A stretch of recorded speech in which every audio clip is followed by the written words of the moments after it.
오늘 일부 예배 주신 하나님의 말씀입니다. 열왕기하 7장 9절 말씀입니다.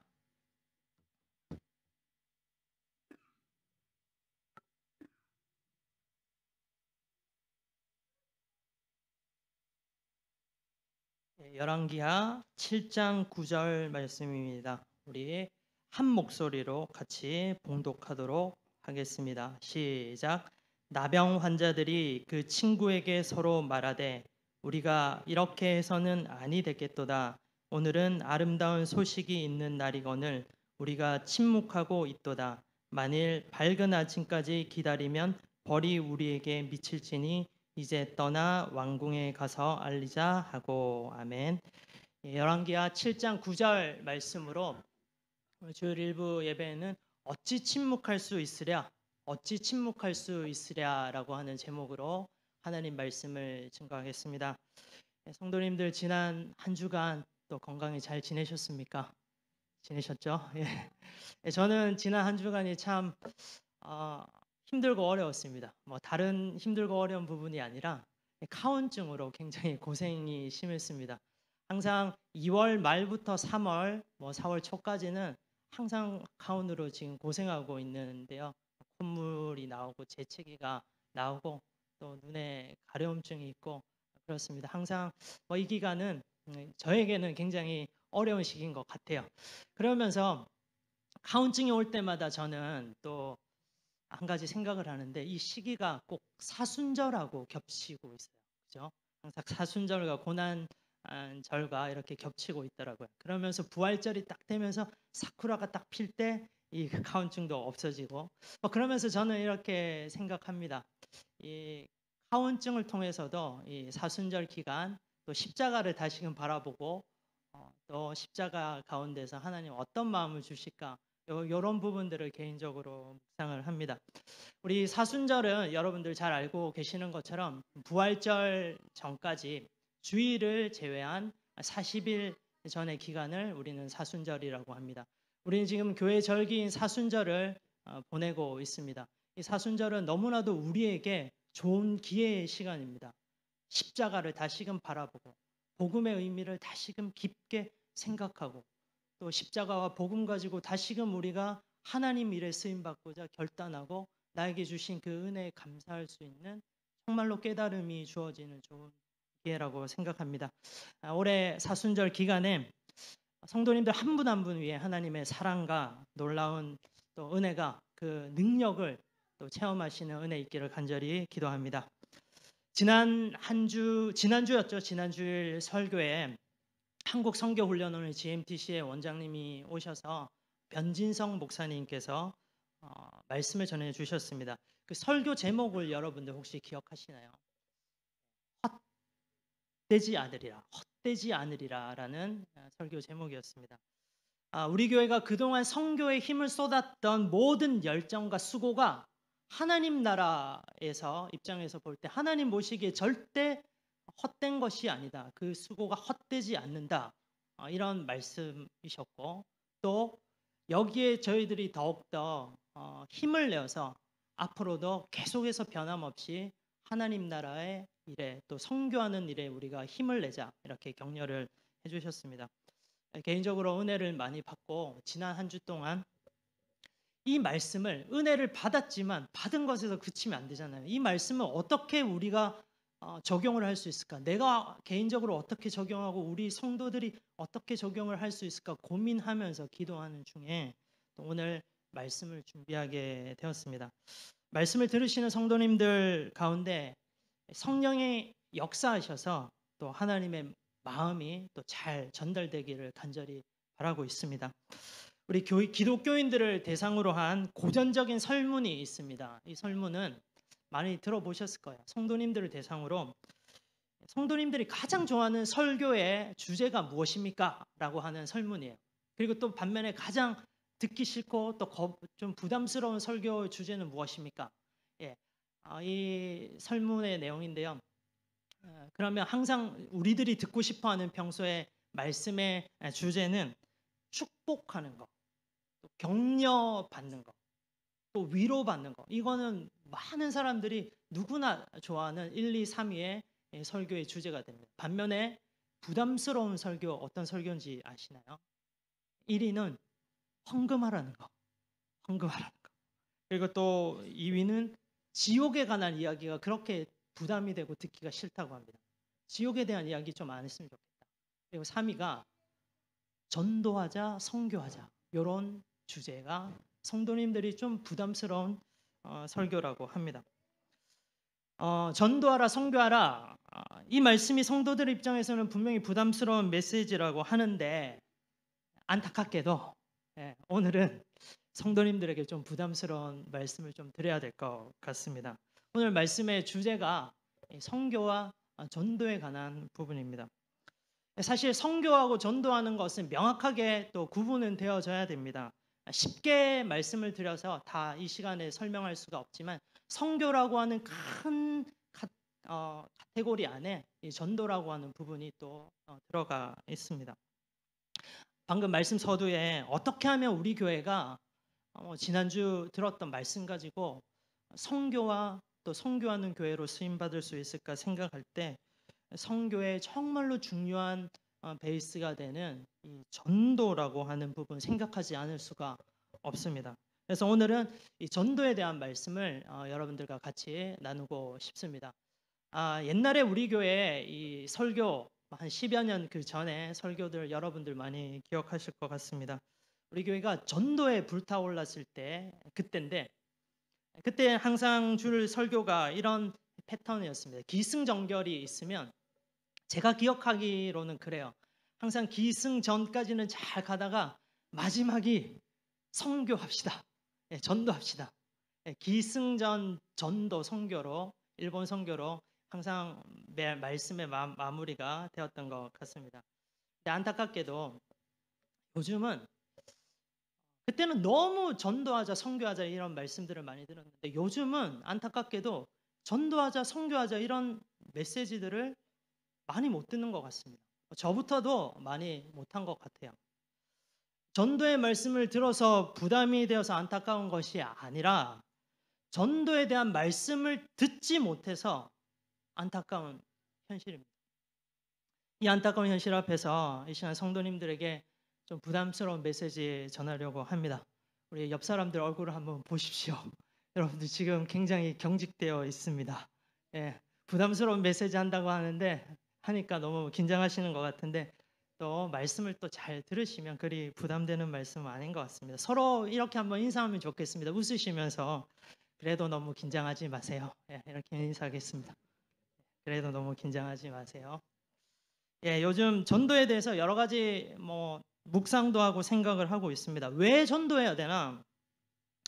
주님의 명령이기 때문에 주님의 마음을 생각해서 주님의 마음을 공감하면서 또 죽어가는 영혼들이 불쌍해서 이런 부분 생각하고요. 또 전도는 그러면 뭘까? 예수 그리스도의 복음, 이 도를 전하는 게 전도다. 그러면 전도는 언제 해야 되나? 항상 우리는 때를 얻든지 못 얻든지 전도해야 된다. 그치? 그리고 또 성령님이 우리에게 큰 감동을 주실 때 우리는 전도해야 된다. 그렇다면 또 전도의 방법에는 어떤 것들이 있을까? 입을 통해서 직접 또 발로 나가서 우리 몸을 움직여서 전도하는 그런 방법도 있을 것이고 우리 교회가 요 몇 년 동안 계속 강조하는 우리의 삶을 통해서 전도하는 방법도 있을 것입니다. 그러면 전도는 어떻게 준비해야 될까? 기도로 준비해야 되고 또 철저한 전도에 대한 훈련을 받고 교육을 통해서 우리는 전도를 준비해야 된다. 제가 이런 말씀들을 전도에 관한 부분들을 쭉 설명드렸는데요. 제가 설명드렸던 이 모든 부분들이 다 맞는 이야기예요. 하나도 틀린 이야기 없다고 생각합니다. 그래서 오늘 이 시간에는 전도에 대해서 좀 생각해 볼 때 왜 우리가 전도를 해야 되는가?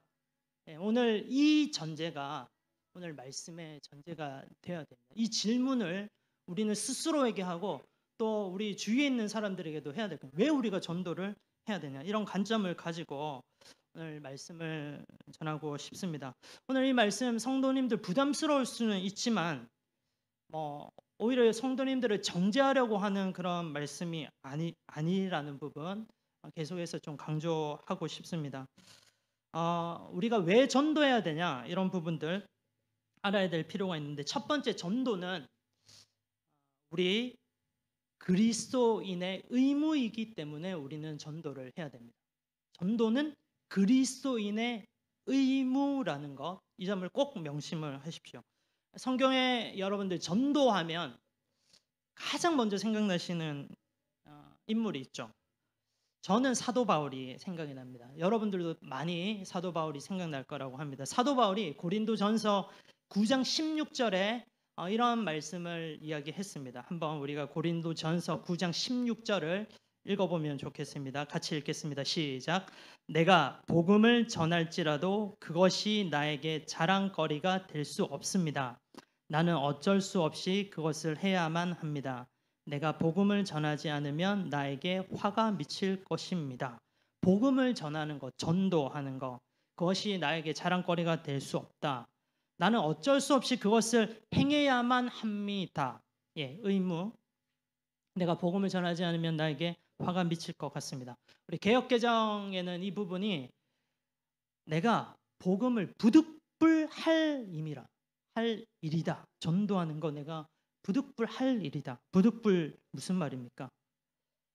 해도 되고 안 해도 되는 것이 아니라 하지 않으면 안 된다라는 의무가 포함되어 있는 말입니다. 당연히 나는 복음을 전해야 된다. 예. 전도는 그리스도인의 의무입니다. 사도 바울에게 주어진 의무가 아니라 우리 그리스도인들 모두에게 주어진 의무입니다.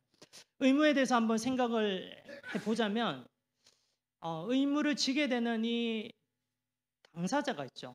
누가 어떤 의무를 져야 될까? 이 정체성에 대해서 한번 생각을 해볼 수가 있습니다. 간단한 예로 우리가 이런 예를 많이 듭니다. 국민의 권리를, 국민이라고 하는 정체성을 가진 어느 나라의 이제 국민이라고 하는 정체성을 가진 사람들, 국민으로 의무를 수행해야 합니다. 뭐 대한민국 남자는 국방의 의무를 수행해야 되고요. 또 납세의 의무를 또 내야 되고요. 의무를 다하지 않으면 그에 따른 책임이 따라오죠. 그리고 또 의무를 다할 때는 그에 따른 권리도 주어집니다. 의무를 생각할 때 우리가 정체성에 대해서 생각해야 된다고 하는데, 그러면 우리 그리스도인이라고 하는 정체성에 대해서 먼저 생각을 해봅시다. 그리스도인이 어떤 사람입니까? 그리스도를 섬기고 따르는 사람이죠. 예수님을 모시고 예수님과 같이 동행하고자 하는 그런 사람들.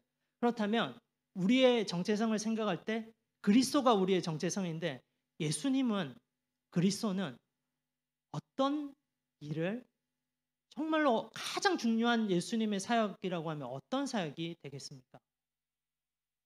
십자가를 지시며 우리를 구속해 주신 그 사건이 예수님이 우리에게 가장 또 주신 은혜고 예수님이 하신 큰 사역입니다. 십자가 구속의 사역. 예. 이 십자가 구속의 사역은 자기가 죽으시면서 우리의 모든 인류의 많은 사람들을 생명을 살리신 일이라고 할 수 있습니다. 예수님의 사역을 한마디로 말하면 생명을 살리는 일이죠. 그렇다면 우리 예수님을 따르고자 섬기고자 또 동행하며 나아가는 우리 그리스도인들 또한 우리의 정체성은 생명을 살리는 일에 집중을 해야 된다는 것을 우리는 꼭 명심을 해야 되겠습니다. 죄 때문에 죽을 수밖에 없는 우리들인데 예수님께서 죽으시면서 우리를 살려주셨어요. 생명을 얻었던 우리입니다. 생명을 얻었던 우리들. 이 복음을 들으면서 우리가 생명을 받았던 사람이라는 이 정체성을 우리는 꼭 가지고 있어야 됩니다. 그러면서 예수님이 생명 살리시는 일에 집중하셨던 것처럼 우리도 생명을 살리는 일에 집중을 해야 된다라는 거. 이게 바로 우리 그리스도인들의 의무가 되는 것입니다. 첫 번째, 왜 우리가 전도해야 되냐? 이 질문을 우리가 던지고 생각을 했는데 그리스도인의 의무이기 때문에 예수님께서 생명 살리신 것처럼 우리도 예수님처럼 누군가 생명을 살리는데 우리가 힘을 쏟아야 되는 자들이라는 이 정체성을 우리는 꼭 기억을 해야 되겠습니다. 약 10여 년 전에, 정확히 말하면 9년 전에 정말로 우리 대한민국 사람들에게 가슴 아픈 큰 사건이 있었습니다. 그때 우리 교회도 큰 어려움이 있었던 것 같은데 우리 대한민국 모든 사람들의 큰 어려움 사건 여러분들 기억하시죠? 세월호 사건입니다. 세월호가 왜 이렇게 국민들에게 찢어지는 아픔에 이런 것들을 주었을까요? 몇 가지 이유가 있지만 그 중에 한 가지로 마땅히 구조받아야 될 아이들이 구조받지 못했다라는 겁니다. 반대로 말하면 마땅히 구조해야 될 직분을 가지고 있었던 사람은, 마땅히 구조해야 될 정체성을 가지고 있었던 사람들이 구조하지 않았다라는 거예요. 죽어가는 학생들, 사실 구조하지 못한 게 아니라 구조하지 않았기 때문에 이 국민들이 그렇게 많이 울분을 가지고 또 마음을 아파하고 힘들어했던 거 아닙니까? 죽어가는 사람을 마땅히 내가 구해야 되는데 구조하지 않았다. 이거는 엄연히 책임이 따릅니다. 이 범죄 행위예요. 법률 용어로 부작위에 의한 죄라고 합니다. 부작위에 의한 죄. 어떠한 행위를 하지 않음을 뜻하는 법률 용어입니다. 하지 않은 것도 죄가 된다는, 한 것만 죄가 되는 게 아니라, 범죄를 지은 것만 죄가 되는 게 아니라 하지 않았던 것도 죄가 된다는 부작위의 죄. 일반적으로 범죄는 어떤 행위를 행함으로 인정되는데 일부러 특정 행위를 하지 않아서 범죄를 발생시킬 수도 있습니다. 이게 부작위의 죄입니다. 결국 그 세월호 선장 그분이 그 무기징역형을 선고받았던 걸로 저는 기억이 됩니다. 구조하지 못한 게 아니라 구조하지 않았던 죄. 그로 인해서 수많은 학생들의 목숨을 앗아간 죄. 그 죄가 이렇게도 큰 죄였다는 겁니다. 여러분들 찬송가 500장에 보시면 그 제목이 물 위에 생명줄 던지우라라는 찬양입니다. 찬송가 500장 보면 물 위에 생명줄 던지어라. 이 찬양이 좀 생소하실 분들도 있을 것 같아요. 나중에 오늘 일부 예배 드리시는 분들이 자치예별로 또 모이셔서 이 말씀을 나눌 때 이 찬양을 한번 좀 들어보세요. 유튜브 통해서 들어보시고 또 한번 가사를 좀 깊게 한번 묵상해 보시면 좋겠습니다. 제가 거기에 있는 가사를 지금 한번 또 말씀을 드릴게요. 찬송가 있는 분들은 한번 펴서 살펴보셔도 좋겠습니다. 1절에 보면 물 위에 생명줄 던지어라. 누가 저 형제를 구원하랴. 우리의 가까운 형제이니 이 생명줄 그 누가 던지려나. 2절에 보면 너 빨리 생명줄 던지어라. 형제야 너 어찌 지체하나. 보아라 저 형제 빠져간다. 이 구조선 타고서 속히 가라. 3절에 너 어서 생명줄 던지어라. 저 형제 지쳐서 허덕인다. 시험과 근심과 거센 풍파 저 형제를 휩쓸어 물러간다. 4절에 위험한 풍파가 곧 지나가고 건너편 언덕에 이르르니 형제여 너 어찌 지체하나. 곧 생명줄 던져서 구원하라. 후렴 생명줄 던져 생명줄 던져 물속에 빠져간다. 생명줄 던져 생명줄 던져 지금 곧 건지어라. 복음 전도를 우리가 생각할 때 우리는 이런 죽어가는 영혼들을 구원해야 되는, 생명을 살리는 일에 집중을 해야 되는 그런 그리스도인이라는 것을 또 생각하게 하고 상기하게 하는 좋은 찬양이라고 생각합니다. 저는 복음 전도를 생각하면 떠오르는 이야기가 있는데 두 가지 이야기인데 오늘 말씀 때 오늘 이 시간에 여러분들과 이 이야기를 나누려고 합니다. 첫 번째 이야기인데요. 열왕기하 7장에 있는 이야기입니다. 오늘 본문 말씀의 배경이 되는 이야기입니다. 4명의 나병 환자에 대한 이야기죠. 오늘 이 본문 말씀에 대한 부분인데 좀 배경이 필요합니다. 선지자 엘리사 시대 때였어요. 엘리사 시대 때 북왕국 이스라엘의 선지자죠. 엘리사. 이 북왕국 이스라엘의 사마리아에 있었던 이야기입니다. 이 사마리아가 공격을 받고 있었습니다. 아람의 벤하닷이라고 하는 왕이 사마리아를 공격을 했습니다. 이 성을 둘러싸고 계속 포위하고 공격했어요. 오랜 시간이 지나니까 사마리아에서 자연스럽게 식량이 다 떨어지게 되고 죽어가는 사람들이, 아사하는 사람들이 발생하기 시작합니다. 어떤 매정한 엄마들이 너무 배고프니까 배고픔을 이길 수가 없어서 자신들의 자녀를 막 먹기까지 하는 그 내용이 이 열왕기하 7장에 잘 나오고 있습니다. 이러한 처참한 상황에서 엘리사가 하나의 예언을 딱 합니다. 정말로 믿기 힘든 예언인데요. 이 엘리사가 이 사마리아의 고관 대작들 그리고 백성들에게 이 예언을 합니다. 내일 이맘때에 백성들이 너희들이 이 굶주림에서 벗어날 거다. 이 예언을 하는 거예요. 그러면서 이 예언과 동시에 이 성경은 성문어기에 있었던 4명의 환자들에게 포커스가 집중이 되면서 계속해서 이야기가 이어집니다. 이 4명의 나병 환자들이 이렇게 이야기합니다. 우리가 지금 성문어기에 앉아 있어도 굶어서도 죽을 판이고 또 가만히 있으면 죽을 수밖에 없는데 이왕 우리 죽을 건 저쪽 아람 군대 진영으로 가서 항복을 해보자. 항복해보면 어떻게 살려줄지 어떻게 할지 우린 모르지 않냐. 그럼 이런 이야기들을 하면서 죽인다면 죽으면 되지. 그렇게 해서 아람 군대로 갑니다. 4병의 나병 환자가 해질 무렵쯤 해서 일어나서 아람 진영 끝에 이르렀는데요. 어찌된 일인지 4명의 나병 환자들이 아람 군대에 딱 도착을 했을 때 아무도 보이지 않는 겁니다. 여러분들 잘 아시죠? 이는 하나님께서 이미 이 4명의 나병 환자를 통해서 하나님께서 역사하고 계시고 일하고 계셨습니다. 4명의 나병 환자가 아람 군대를 향하고 있는 이 동안에 하나님이 이들을 통해서 엄청난 병거 소리, 말 발굽 소리, 전쟁의 소리로 확대시키고 또 바꾸어서 이 아람 군대에게 다 듣게 하신 거예요. 그래서 하나님께서 착각하게 하신 거죠.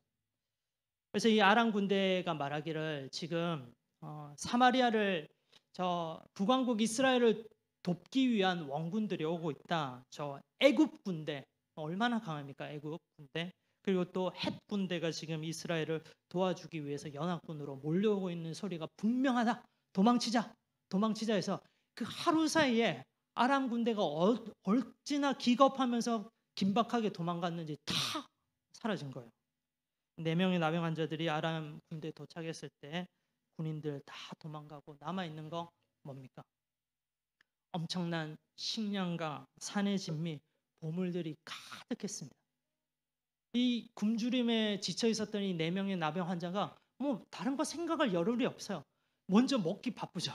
먹고 마시고 이렇게 정말로 즐거워하면서 너무 이제 배부르게 있는 순간에 그 순간에 4명이 공통적으로 똑같이 느꼈던 그런 생각이 있습니다. 그러면서 서로의 눈을 성경에는 안 나와 있지만 저는 좀 상상을 해봤어요. 서로의 눈을 이렇게 순간 이렇게 바라보면서 눈이 맞았던 것 같아요. 그러면서 똑같이 하는 생각이 무엇이었을까요? 이 4명이 서로에게 이렇게 이야기합니다. 오늘 본문 내용인데요. 열왕기하 7장 9절입니다. 열왕기하 7장 9절 이 부분 세 번역으로 다 함께 이 4명의 나병 환자가 어떤 이야기를 했는지 함께 우리가 읽어보면 좋겠습니다. 시작. 그런 다음에 그들이 서로 말하였다. 우리들이 이렇게 하는 것은 올바른 일이 아니다. 오늘은 좋은 소식을 전하는 날이다. 이것을 전하지 않고 내일 아침 해 뜰 때까지 기다린다면 벌이 오히려 우리에게 내릴 것이다. 그러니 궁으로 가서 그것을 알리도록 하자. 예. 저는 복음 전하는 것, 전도에 대한 말씀을 들을 때마다 이 성경 구절이 떠올라요. 여러분들 이 부분을 제가 좋은 소식을 전하는 날이다. 오늘 그들이 이렇게 말하는데 개역 개정에는 아름다운 소식을 전하는 날. 좋은 소식, 아름다운 소식. 복음이지 않습니까? 복된 소식. 이 부분을 제가 여기에 복음이라는 내용을 넣어서 오늘 말씀 한번 읽어볼게요. 한번 잘 들어주세요. 그런 다음에 그들이 서로 말하였다. 우리들이 이렇게 하는 것은 올바른 일이 아니다. 우리만 먹고 즐기고 있는 거 이거 올바른 일이 아니다. 오늘은 좋은 소식을 전하는 날이다. 지금 저기 죽어가고 있는 사마리아 백성들이 엄청나게 많은데 지금 이 순간은 우리가 복음을 전해야 되는 날이다. 이것을 전하지 않고 복음을 전하지 않고 내일 아침 해 뜰 때까지 기다린다면 그래서 복음 못 듣고 죽어가는 사람들이 엄청나게 많이 나온다면 벌이 우리에게 내릴 것이다. 그러니 어서 가서 왕궁으로 가서 복음을 들어야 될 사람들이 있는 그곳으로 가서 복음을 알리도록 하자. 복음을 전하지 않고 나 혼자 복음 듣고 살 수 없다라는 마음이 이 공통적으로 다 똑같이 든 겁니다. 그러면서 오늘 그들이 이렇게 말해요. 어찌 우리가 침묵할 수 있으랴? 우리만 복음 듣고 살고 우리만 구원받으면 좋냐? 아니라는 거예요. 죽어가는 사람이 우리 주위에 이렇게도 많은데 우리는 왜 우리에만 집중하고 내 일만 집중하고 있냐는 거예요. 4명이 똑같이 생각했습니다. 우리가 복음 전하지 않을 수 없다. 어찌 침묵할 수 있으랴. 이 말씀하는 거죠. 여러분들 이 말씀을 찔릴 수도 있습니다. 찔릴 수도 있지만 정죄하는 말씀으로 받아들이지 마십시오. 성경에 이런 말씀이 있다라는 거 여러분들에게 꼭 상기시켜 드리고 싶습니다. 어떻습니까? 아까 사도 바울의 고백을 기억하십니까? 복음 전하는 것은 당연한 거다. 내가 부득불할 일이다. 복음을 전하는 것 자랑할 일이 아니다. 부득불할 일. 해도 되고 안 해도 되는 게 아니라 내가 당연히 해야 될 일이다. 내 의무다라는 거예요. 복음 전하는 것은 누구에게? 그리스도인들에게. 예수 그리스도로 인하여서 복음으로 구원받은 우리들에게 복음을 전하는 것, 다른 사람 죽어가는 영혼들에게 관심 가지고 그들을 살리는 일은 우리들에게 당연히 주어진 의무라는 겁니다. 유명한 D.L. 무디 목사님 아시죠? 예, 무디 목사님이 이런 말씀을 하셨습니다. 나는 전도하지 않으면 죄 짓는 것 같아서 잠이 오지 않는다. 나는 전도하지 않으면 죄 짓는 것 같아서 잠이 오지 않는다. 여러분들 복음을 우리가 진정으로 받아들이고 이해를 하고 이 복음을 우리가 가지고 있다면요. 하나님이 이 복음 가지고 있는 사람들에게 본능을 주세요. 어떤 본능을 주시냐면 4명의 나병 환자처럼 이런 본능. 사도 바울에게 주셨던 이런 본능을 주시는데 이 본능은 나만 구원받고 나만 잘 살고 나만 천국 가면 되겠다. 이 마음이 아니라 나도 구원받았으니 죽어가는 영혼들이 저렇게도 우리 주위에 많은데 나도 복음을 전해야 되겠다.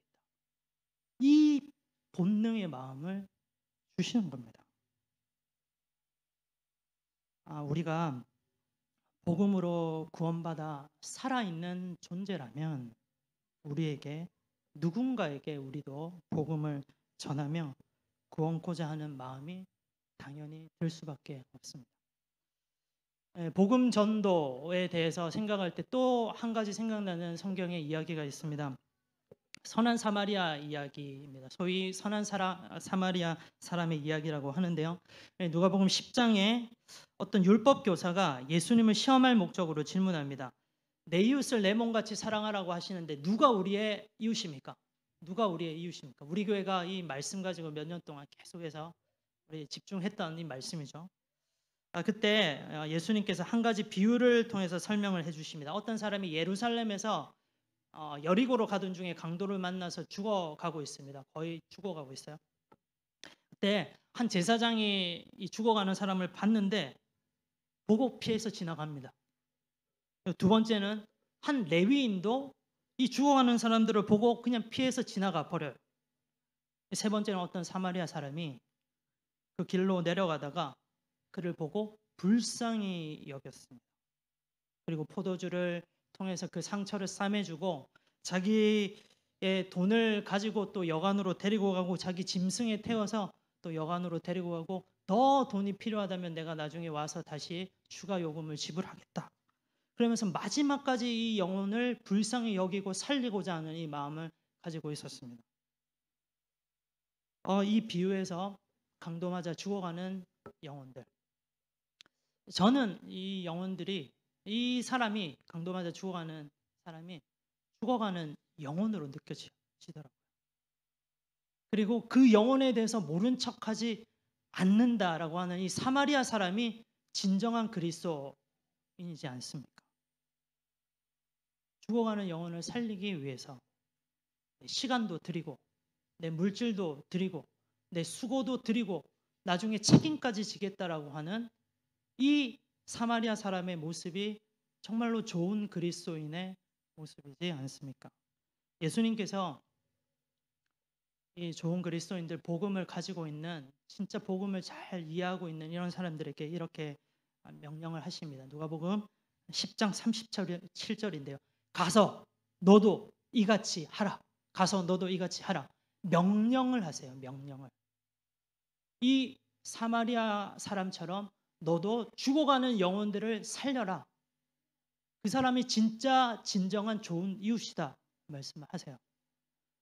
여기에서 우리가 왜 전도해야 되냐 이 대전제를 오늘 깔고 오늘 말씀을 듣고 있는데 두 번째 예수님 우리가 전도해야 될 이유가 여기에 나타납니다. 전도는 예수님께서 우리에게 하신 명령이기 때문입니다. 전도는 예수님의 명령이기 때문입니다. 예수님께서 복음을 받아들인 그리스도인들에게 명령하십니다. 너도 가서 이와 같이 하라. 유명한 우리 지상명령이라고 하는 마태복음 28장 19절 20절 말씀 있죠. 바로 이런 의미입니다. 이런 의미. 우리 같이 한번 새 번역으로 우리 이 부분 읽어보도록 하겠습니다. 지상명령. 자, 시작. 그러므로 너희는 가서 모든 민족을 제자로 삼아서 아버지와 아들과 성령의 이름으로 세례를 주고 내가 너희에게 명령한 모든 것을 그들에게 가르쳐 지키게 하여라. 보아라, 내가 세상 끝날까지 항상 너희와 함께 있을 것이다. 예수님이 내가 너희에게 명령한 모든 것을 그들에게 가르쳐 지키게 하라 했는데 이 명령 정말로 단순하게 이 명령 많은 명령들이 있지만 정말로 제일 중요한 명령은 너도 구원 받았던 것처럼 죽어가는 영혼들을 살리고 구원하고 그들에게 복음을 전해라. 이 명령이에요. 여러분들 명령이라고 하면 어떤 이미지, 어떤 느낌, 어떤 경험이 떠오르십니까? 군대 문화, 수직적인 이런 문화, 강압적인 느낌, 아니면 옛날에 우리 교회에서 받았던 그런 상처들이 떠오르시나요? 그렇지만요, 복음의 가치를 우리가 진정으로 이해를 하면요, 십자가의 그 깊은 이 사랑을 우리가 받아들이면요, 이 명령은 방금 제가 말씀드렸던 그런 딱딱한 명령으로 절대 우리가 하지 않으면 내가 벌 받을 것 같은 명령으로 다가오지가 않습니다. 주님께서 명령으로 복음을 전하라 명령을 하시고 생명을 살리라 하시는데 이 명령이 진짜 복음을 받아들였던 사람들, 진정한 가치를 깨닫는 사람들에게 어떻게 다가오냐면요, 이 명령이 부담스럽지가 않습니다. 이 명령을 오히려 준행하고 싶어서, 이 명령을 내가 잘 감당하고 싶어서, 이 명령 잘 감당하면서 예수님께 막 칭찬받고 싶어요. 오히려 이 명령 안에서 나중에 내가 받는 이런 그 벌보다 이런 것들은 생각도 안 되고요. 이 명령을 내가 지킴으로 예수님을, 우리 하나님을 얼마나 기쁘시게 할까, 이런 기대감으로 가득 차게 돼요. 영혼을 살리고자 하는 그 하나님의 이 절절한 그 마음이 공감이 됩니다. 그래서 나도 하나님 마음 저런 마음이시구나. 나도 하나님 이 마음에 공감하고 싶고, 죽어가는 영혼이 정말로 불쌍하게 보여요. 내가 복음의 빚을 졌지. 내가 복음의 빚진 자로서 나도 이 복음을 갖고 싶다. 누군가 죽어가는 영혼들에게 이 복음을 전하고 싶다. 그렇게 되는 겁니다. 여러분 지금 사순절이지 않습니까? 우리가 복음에 대해서 깊이 묵상할 수 있는 정말로 좋은 기회입니다. 평소에 우리가 막 너무 바쁘고 지치고 막 힘들어 하루하루가 바빠서 이 십자가를 봐도 아무런 의미, 가치 그런 느낌들이 잘 안 오지 않습니까? 그런데 사순절은 틀려요. 사순절은 이 십자가를 볼 때마다 십자가의 진정한 의미와 가치에 대해서 깊게 생각할 수 있는 좋은 기회의 시간입니다. 십자가를 여러분들 한번 묵상해 보십시오. 십자가 의미 생각할 때 복음의 의미가 여러분들에게 진정으로 다가옵니다. 복음의 감격이 생생하게 살아나게 됩니다. 구원받은 그 기쁨으로 충만하게 되고 그 기쁨으로 영혼 구원하는데 나도 쓰임받고자 하는 이 마음이 주어집니다. 전도가 명령이는 억지로 해야지 이런 마음이 아니라요, 자원하는 심령으로 내가 이 영혼에게 복음을 전해야지, 이 마음이 십자가를 바라볼 때, 묵상할 때 들게 됩니다. 여러분들 말씀을 마무리하면서 여러분들에게 오늘 이 말씀을 구체적으로 적용할 수 있는 방법 한 가지 소개하고 함께 참여하기를 권면드릴게요. 여러분 4월 9일이 부활절입니다. 부활절인데 그 일주일 전에 이유나 찬양 사역자님을 모시고 전도할 수 있는 이 기회를 만들려고 합니다. 예전처럼 막 캠퍼스에 가서 우리가 뭐 크게 이벤트를 하고 그렇게 안 하려고요. 그렇게 안 하고 우리 교회의 지금 현실을 직시하고 처음부터 전도 처음 하는 교회라는 이런 마음으로 하려고 합니다. 그래서 뭐 찌라시나 뭐 과대한 광고 이런 거 안 해요. 지난주에 자치의 리더들에게 한번 메일로 보냈습니다. 복음 전도에 참여하실 분들이 있다면 한 명의 영혼이 있어도 좋습니다. 한 명의 태신자 또 회복될 영혼이 있다면 지금 이윤아 찬양 사역자님하고 가고 싶은 마음이 있습니다. 대대적으로 옛날에 했던 그런 방법이 아니라 정말로 영혼에게 관심을 두고 같이 복음을 전하고 영혼을 구원하는 일에 쓰임 받으시면 좋겠습니다. 관심 있으신 분은 우리 교육자들, 한국부 교육자들에게 연락을 주십시오. 지금부터 또 막 스케줄을 좀 계획해야 되고 하는데 가능한 한 빨리 연락을 주십시오. 여러분들 귀한 이 복음 전도하는 일에 영혼을 구원하는 일에 같이 쓰임 받고 싶습니다. 그리고 4월 9일 부활절 축제이지 않습니까? 그 부활절 우리 저녁 예배 타키비노와 그 저녁 예배 여러분들 그동안 태신자들 전도하고 싶었던 사람들 회복해야 될 사람들 다 지금부터 한 달 동안 기도하시면서 또 건면도 하시고 그들에게 다가가시고 또 복음을 들을 수 있게 해달라고 여러분들이 진짜 진정한 마음으로 이렇게 나아가시면 좋겠습니다. 사랑하는 여러분, 우리 주위에 복음 들어야 될 많은 사람들이 있습니다. 그 사람들 지금 물에 빠져서 죽어가고 있는 불쌍한 영혼들입니다. 이들이 제발 나 좀 살려달라고 지금 울부짖고 있습니다.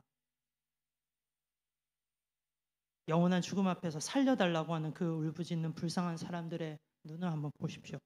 영적 굶주림에 빠져서 지금 제발 먹을 것 좀 달라고 울부짖는 그 소리에 한번 귀를 기울이십시오. 이들을 구하는 것이 우리 그리스도인의 의무입니다. 그리고 또 예수님은 복음을 이미 듣고 받아들인 우리들에게 너희들이 구조받았던 것처럼 다른 사람 영혼들도 구원하라고 명령하십니다. 내가 매일 만나고 스치는 사람들, 학교의 친구들, 직장의 동료들, 사랑하는 가족들 뿐만 아니라 한 번도 보지 못할 사람들까지 바로 그 사람에게 복음을 전하여라. 그 영혼을 살려내라 라고 우리 주님이 명령하십니다. 주님이 이 명령에 평생에 특별히 이번 3월달 4월달 기쁨으로 순종하는 저와 여러분들 되기를 간절히 축복합니다. 함께 기도하겠습니다. 사랑의 하나님 아버지, 오늘 우리에게 말씀하여 주셔서 감사합니다. 그리고 죄인인 우리를 구원해 주신 이 은혜에 감사합니다. 이 복음을 붙들고 있는 우리들이 항상 복음에 충만한 간격으로 살아가게 해 주시옵소서. 나만 예수 잘 믿고 구원받는 그런 마음이 아니라 아직 구원받지 못한 자들에게 이 복음의 생명의 줄을 던지며 나아갈 수 있도록 인도해 주시옵소서. 내가 속한 삶에서 복음을 증거하게 해주시고 거룩한 하나님의 명령에 순종하며 기쁨으로 나아가게 해주시옵소서. 감사 찬양드리며 우리 주 예수 그리스도 이름으로 기도합니다. 아멘. 성도